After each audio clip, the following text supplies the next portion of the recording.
Kia ora. We're going to now look at how you add a recipe. So I'm imagining that I've had for dinner, I'm going to have spaghetti bolognese.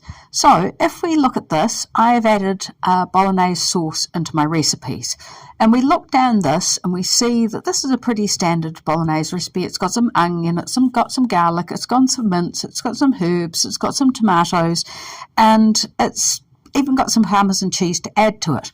So when I was working this out, it worked out at about 6 cups. Now, if you're not confident that you can go, oh, yep, that's about 6 cups, what you do is you actually make up a recipe and you then work out how many cups. So if we think of it from a normal perspective, it's about 1.5 cups is a serving here, okay? And that 1.5 cups is going to be way bigger than what we'd have if we were having weight loss surgery. With weight loss surgery, you're only going to be able to take 1/4 cup at a time, and so it is a much smaller volume. So if we do the maths there, that means that instead of 4 servings, there's 24 servings in this. So that's what I've done here, and what we're going to do is we're going to save that, and then we're going to add it for dinner, okay?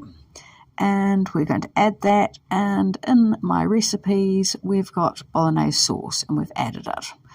Okay, so if we go all the way back here and we look at today, we've only got 14 grams of protein in our breakfast and our dinner, and if we've got a target of 70 grams a day, we're not really cracking it out. And so in the next videos, we're going to start talking about how you use protein powders to fortify these small volumes. Ka kite anō.